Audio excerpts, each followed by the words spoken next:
ગુજરાતમાં કાળઝાળ ગરમી પડી રહી છે અને જનતા ત્રાહિમામ પોકારી ઉઠી છે. જેમ સાંજ પડે અને પક્ષીઓના નાના બચ્ચા તેની માની રાહ જોઈને બેઠા હોય તેમ હવે ગરમીથી ત્રાહિમામ લોકો વરસાદની કાગડોળે રાહ જોઈ રહ્યા છે. સૌના મનમાં અત્યારે એક જ સવાલ છે કે વરસાદ ક્યારે આવશે, ચોમાસું ક્યારથી શરૂ થશે અને આ ગરમીથી ક્યારે રાહત મળશે.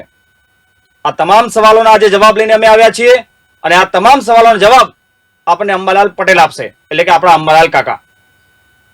અમારા કાકા વીઆરમાં આપનું હાર્દિક સ્વાગત છે. આપનો આભાર વીઆર લાઈવમાં. કાકા, અત્યારે સૌના મનમાં એક જ સવાલ ચાલી રહ્યો છે કે આ વરસાદ ક્યારે પડવાનો છે, શું કહેવું છે આપનું? વરસાદ તો ચોમાસામાં પડે, વરસાદ પડવાની હજુ વાર છે, પરંતુ વરસાદ લગભગ જૂનની શરૂઆતમાં પડશે. રોહિણી નક્ષત્ર છે એ ઉતરતા પણ વરસાદ પડવાની શક્યતા રહે છે, એટલે વરસાદ લગભગ 28 મેથી 3 જૂન અને ત્યારબાદ લગભગ 1-2 દિવસ વચમાં વરસાદના ઓછા રહેશે અથવા તો વરસાદ નહીં પડે અને ત્યારબાદ તારીખ 6 થી 8માં વરસાદ પડવાની શક્યતા રહે છે. એટલે રોહિણી નક્ષત્ર 25 મેથી બેઠું છે અને 8 મેથી મૃગશિર નક્ષત્ર બેસે છે. એટલે રોહિણી નક્ષત્રના 4 ભાગ કરીએ તો લગભગ છેલ્લા ભાગમાં રોહિણી નક્ષત્રમાં વરસાદ પડવાની શક્યતા રહે છે. અને રોહિણી નક્ષત્ર છે એ ખેડૂત માટે એક સીમાચિહ્ન જેવું ગણાય છે. કાકા, આપણે 4 દિવસ વરસાદની આગાહી કરી હતી થોડા દિવસ પહેલા, આપણે જ્યારે વાતચીત થઈ ત્યારે 23 તારીખથી 27 તારીખ સુધી. આ 4 દિવસમાં ક્યાં ક્યાં વરસાદ પડી શકે છે અને કેટલો વરસાદ પડવાની શક્યતાઓ છે કાકા? 23 તારીખથી 27 મે વચ્ચે, એટલે સામાન્ય રીતે 22 મેથી પ્રી મોન્સૂન એક્ટિવિટીનો વરસાદ તો શરૂ થઈ જ ગયો છે. એના પહેલા કંઈક છાંટા પડ્યા છે, પણ આ વરસાદ પ્રી મોન્સૂન એક્ટિવિટીનો ગણાય. લગભગ ચોમાસું બેસતા પહેલા આ વરસાદ થતો હોય છે અને આ વરસાદ જે છે એ 5 કે 6 આંધીએ ગામડામાં પહેલી કહેવત હતી કે વરસાદ પડી શકે અને ચારે બાજુના વંટોળિયા પણ ફૂંકાતા હોય છે. એટલે પ્રી મોન્સૂન એક્ટિવિટીનો વરસાદ હજુ તારીખ 24 સુધીમાં લગભગ દક્ષિણ ગુજરાતના ભાગોમાં, સૌરાષ્ટ્રના ભિન્ન ભાગોમાં, દક્ષિણ સૌરાષ્ટ્રના ભાગોમાં, પશ્ચિમ સૌરાષ્ટ્રના ભાગોમાં અને ક્યાંક જામનગરની આજુબાજુના ભાગોમાં અને ઉત્તર સૌરાષ્ટ્રના ભાગોમાં જુદા જુદા ભાગમાં પડવાની શક્યતા રહેશે. કદાચ અમદાવાદ, ગાંધીનગર અને મધ્ય ગુજરાતમાં પણ વાદળવાયુ આવવાની શક્યતા રહે છે. એટલે હવે જે વરસાદ થશે એને ટ્રેસ કરવો મુશ્કેલ છે અને આ વરસાદ જે છે એ બપોર પછી થતો હોય છે અને ગાજવી સાથે થતો હોય છે. એટલે રાજ્યના ભિન્ન ભાગોમાં તારીખ 23, 24, 25માં અને તારીખ 24 સુધીના મુખ્ય ભિન્ન ભાગોમાં પ્રી મોન્સૂન એક્ટિવિટીનો વરસાદ થવાની શક્યતા રહેશે. ખાસ કરીને દક્ષિણ ગુજરાતના ભાગોમાં થોડો વરસાદ વધારે રહેવાની શક્યતા છે. મુંબઈના ભાગમાં તો વધુ વરસાદ થયો છે. એક્યુમ્યુલેશન 100 mm જેવું રહેવાની શક્યતા રહે છે. મુંબઈની આજુબાજુના ભાગમાં, આવરનાક વલસાડના ભાગમાં પણ વરસાદ થવાની શક્યતા રહે છે. જી કાકા, વૈજ્ઞાનિક ભાષામાં અલ નીનો અને લા નીનોની વાતો બહુ ઘણી થતી હોય છે, પણ સામાન્ય જનતાને ખબર નથી કે અલ નીનો શું છે અને લા નીનો શું છે. આપ કેવી રીતે સમજાવી શકશો સામાન્ય જનતાને કે ખબર પડે કે અલ નીનો શું છે અને લા નીનો શું છે? આપણું જે હવામાન છે એ આપણું પોતાનું નથી. આપણું હવામાન એઝ અ ગ્લોબ છે. આપણા હવામાન ઉપર દક્ષિણ ગોળાર્ધની પણ અસર થાય છે. આપણા હવામાન ઉપર મેડિટેરિયન સીની પણ અસર થાય છે અને આપણા હવામાન ઉપર ઉત્તર એટલાન્ટિક ઓશનની પણ અસર થાય છે. પરંતુ ચોમાસામાં આપણા હવામાન ઉપર વધારે અસર દક્ષિણ ગોળાર્ધની થાય છે. એમાં નીનો 3.4 વિસ્તાર છે, જેમાં ઓસ્ટ્રેલિયા અને પેરુ વચમાં પણ ક્યારેક સિસ્ટમ બને છે. તો જ્યારે પેરુ ખાતે, દક્ષિણ અમેરિકામાં પેરુ ખાતે જળવાયુ ગરમ હોય નિયત માત્રા કરતાં, ત્યારે અલ નીનોમાં ત્યાં પ્રેશર લો થાય છે. ઉત્તર ઓસ્ટ્રેલિયામાં પ્રેશર હાઈ હોય એટલે ઉત્તર ઓસ્ટ્રેલિયાની હવા પેરુ ખાતે જાય અને ત્યાંને કહેવાય અલ નીનો. આ વિહંગાવલોકન કરે છે. બાકી આમાં તો વિસ્તારથી કરવા જોઈએ તો ઘણું લાંબુ થઈ જાય. પરંતુ પેરુ ખાતે જળવાયુ ઠંડુ હોય તો ત્યાં હાઈ પ્રેશર છે અને ઓસ્ટ્રેલિયામાં લો પ્રેશર છે. એટલે જે પેરુ ખાતે નીનો 3.4 વિસ્તાર, નીનો 3.4 વિસ્તાર છે અને અફાટ જે ઘણો પ્રશાંત મહાસાગર મોટો છે અને એમાં આ સિસ્ટમ બને છે. તો પેરુ ખાતેથી હાઈ પ્રેશરથી ઉત્તર ઓસ્ટ્રેલિયા તરફ હવા જાય અને ત્યાં થઈને માડાગાસ્કર ટાપુમાં ત્યાં થઈને જે વળીને અને કેટલાક બંગાળ સાગરમાં અરબ સાગરમાં જે વિન્ડ્સ આવે તેને વ્યાપાર વાયુ કહેવામાં આવે છે. અને આ ટ્રેડ વિન્ડ છે એ વરસાદ સારો લાવે તેને કહેવામાં આવે છે લા નીનો. અચ્છા કાકા, આ વખતે અલ નીનોની આવવાની શક્યતાઓ હવામાન વિભાગે દર્શાવી છે. અલ નીનોના કારણે દુષ્કાળ પડવાની પણ શક્યતા હવામાન વિભાગે વ્યક્ત કરી છે. શું કહેવું છે આપનું? અલ નીનોની અસર કેવી રહેશે? ખાસ કરીને ગુજરાતની વાત કરવી હોય તો આપણે 149 વર્ષના જેવો સુપર અલ નીનો બનવાની શક્યતા ગણી છે. તો 1877ના વર્ષમાં અલ નીનો આવે ને 149, તો 1877 વર્ષમાં અલ નીનો હતો. એવા ડેટા કોની પાસે છે? અંગ્રેજ સરકાર પાસે છે. ડેટાનું રિપ્રેઝન્ટેશન કરો. તો એનું રિપ્રેઝન્ટેશન કરવા માટે એ ડેટા હોય તો આપણે 149 વર્ષનો અલ નીનો અને એ તો દુષ્કાળજનક થયું. એ તો દુષ્કાળ પડવાની વાત થઈ. પરંતુ ઘણી વખત અલ નીનો હોય છતાં પણ આપણે વરસાદ સારો પડતો હોય છે. સામાન્ય રીતે અત્યારે વરસાદની ધારણા કોઈમાં 92%, કોઈમાં 54%, તજજ્ઞો ભિન્ન રીતેનું આંકલન કરે છે. અને જોવા જઈએ તો ભલે અલ નીનો હોય પરંતુ ઇન્ડિયન ઓશન ડાયપોલ એ સાનુકૂળ હોય. હિન્દ મહાસાગરનું હવામાન સાનુકૂળ હોય. અરબ સાગર, બંગાળ ઉપસાગરનું હવામાન પણ સાનુકૂળ હોય. તો પછી તો પણ સારો વરસાદ પડતો હોય છે.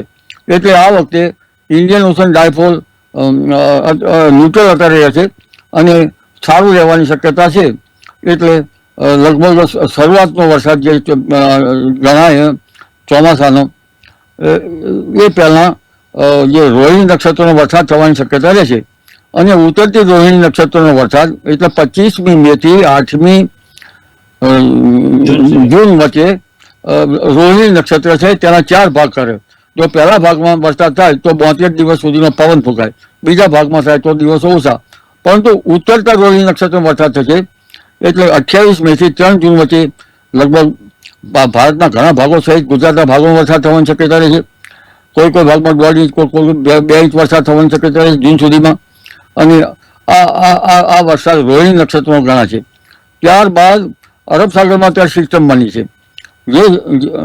જે સિસ્ટમના કારણે ત્યારબાદ પણ એક સિસ્ટમ બનશે. લગભગ 28 મેથી ફરી લો પ્રેશર બનવાની શક્યતા રહે છે 3 મે વચ્ચે. અને 8 જૂનથી દરિયામાં પવન બદલાશે અને 15 જૂન સુધીમાં ત્યાં સિસ્ટમ વરસાદ થવાની શક્યતા ગણી શકાય. એટલે 8 જૂન પછી દરિયો તોફાની બનશે. આ વખતે કદાચ લો પ્રેશર બની શકે અથવા તો વેલ માર્ક લો પ્રેશર બની શકવાની શક્યતા રહે. જો તે ઓમાન તરફ ન જાય તો ગુજરાતમાં તે સારો વરસાદ લાવી શકવાની શક્યતા રહે. પરંતુ સારું ચોમાસું 23મી જૂનથી 28 જૂન વચ્ચે વરસાદ થવાની શક્યતા રહે છે. આ વખતે જળચર પ્રાણીઓ પણ બહાર આવવાની શક્યતા રહે છે. અને કદાચ ઇન્ડિયન ઓશન ડાયપોલ સાનુકૂળ હોય તો ઓગસ્ટમાં વરસાદ થવાની શક્યતા રહે છે. મારું તો એવું માનવું છે કે વરસાદ સપ્ટેમ્બર સુધી થતો જ રહેશે અને કેટલીક સાનુકૂળતાઓ થશે. એટલે અલ નીનોની ધાસ્તી વચ્ચે પણ વરસાદ સારો થવાની શક્યતા ગણી શકાય. ભલે 92% વરસાદ થાય, 94% થાય, 96% થાય, પરંતુ પિરિયોડિકલી વરસાદ થાય તો પણ વધારે વરસાદથી ધોવાણ થવું એના કરતાં ઊભા પાક સારા પણ થઈ શકતા હોય છે. કાકા, ગ્રામ્ય વિસ્તારમાં એવું કહેવાય છે કે અંબાલાલ કાકા કે એટલે ફાઇનલ. ગામડાના ખેડૂતો અંબાલાલ કાકાની આગાહી પર વાવણી કરતા હોય છે. આપ શું સલાહ આપશો આ વખતે ખેડૂતોને? ક્યારથી વાવણી શરૂ કરી દેવી જોઈએ? વરસાદની શક્યતાઓ કેટલી છે ગ્રામ્ય વિસ્તારોમાં જેના કારણે પ્રમાણે એ વાવણી શરૂ કરે? કુદરત વિશે કેવું અઘરું છે. હું તો સત્ય નજીક જવા માત્ર સ્તુત્ય પ્રયાસ કરી રહ્યો છું. કારણ કે કુદરત છે, હું કુદરતને પહોંચી વળું નહીં. આમ છતાં કંઈક મારી અંદરની ગણતરીઓ કરતાં લગભગ વૃક્ષી નક્ષત્રમાં વાવણી કરવામાં આવે તો રોગ જીવાત વધે. અને એ રોગ જીવાત એટલી બધી વધે કે બધા પાંદડા ખાઈ જાય, માત્ર થળ જાય. આદ્રા નક્ષત્રમાં વાવણી કરવી સારી રહે. તારીખ પ્રમાણે કાકા સમજવું હોય તો કઈ તારીખ રહેશે આ નક્ષત્રો પ્રમાણે? 8 થી 15 જૂન વચ્ચે કે 18 જૂન વચ્ચે વરસાદ થાય એ થવાની શક્યતા એ મૃગશીર નક્ષત્ર કહેવાય. અને 21-22 જૂન પછી વરસાદ થઈ આદ્રા નક્ષત્રનો કહેવાય છે કે આદ્રા મેપાદ્રા, એટલે આદ્રા નક્ષત્રમાં વરસાદ થાય તો એ વાવણી કરવામાંથી ભેજ પણ ટકી જાય. ઓકે કાકા, એક અંતિમ સવાલ કરી લઈએ. આ વખતે લાંબો ટાઈમ સુધી કમોસમી વરસાદ રાજ્યમાં રહ્યો, થોડા દિવસે વરસાદ પડ્યો છે રાજ્યમાં. શું લાગે કાકા, આના પાછળના કારણ કયા છે કે ગુજરાતમાં ઉનાળા દરમિયાન પણ કમોસમી વરસાદ વધારે પડતો રહ્યો છે? આ વખતના મુખ્ય કારણ એ રહ્યા છે કે પશ્ચિમી વિક્ષોભ શિયાળામાં આવતા હોય છે અને આ વચ્ચે ગરમી પડી, કારણ કે પશ્ચિમી વિક્ષોભ નબળા આવ્યા એટલે સોલર રેડિયેશન વચ્ચે અમુક વધારે મળતું રહ્યું, જેના કારણે સહેજ ગરમી પડી અને વરસાદની સિસ્ટમ બની અને વરસાદ થયો હતો. ખાસ કરીને એપ્રિલ મહિનામાં આ જરા વધારે આની અસર થઈ હશે એવું મારું માનવું છે. એટલે આ વખતે પશ્ચિમી વિક્ષોભ જે રાતા સમુદ્ર અને કાળા સમુદ્રમાંથી આવતા હોય છે, મેડિટેરિયન સીમાંથી, અને ઈરાન તરફથી લગભગ ત્યાંથી પશ્ચિમ વિક્ષોભ પશ્ચિમ પાકિસ્તાનમાં થઈને દેશના ઉત્તરીય પર્વતીય પ્રદેશોમાં આવતા હોય છે. તે પશ્ચિમ વિક્ષોભ લગભગ નબળા આવ્યા અને વચમાં ગરમી પડી, ગરમી પડવા સાથે પાછું પુનઃ સિસ્ટમ બની અને જેના કારણે આ વરસાદ વચ્ચે અમુક દિવસે થોડો ઘણો પડતો રહ્યો છે. જો પશ્ચિમ વિક્ષોભ સારા આવ્યા હોત તો વરસાદ વધુ થયો હોત, પણ પશ્ચિમ વિક્ષોભ નબળા આવ્યા છે. નબળા આવતા ઉઘાડ થયો, સોલર રેડિયેશન જમીન ઉપર ભૂભાગો પર વધારે આવ્યું અને આકાશ ઘણી વખત સ્વચ્છ રહેવાથી ગરમી વધારે પડી એટલે ભૂભાગો તપે અને લો પ્રેશર ઘણી વખત બને અને તો વરસાદ થઈ શકે. જી કાકા, એક બોનસનો સવાલ મારે કરી લેવો છે. વાવાઝોડાની શક્યતાઓ કેટલી છે ગુજરાત રાજ્ય પર? વાવાઝોડું તો અત્યારે સી સરફેસ ટેમ્પરેચર સમુદ્રનું તાપમાન સાનુકૂળ છે. 30 ડિગ્રી સેલ્સિયસ જેવું સમુદ્રનું તાપમાન બંગાળ ઉપસાગરમાં છે, અરબ સાગરમાં છે. પરંતુ એટલું માત્ર સમુદ્રનું તાપમાન હોય એનાથી વાવાઝોડા થાય નહીં, એના માટે અનેક પરિબળો કામ કરતા હોય છે.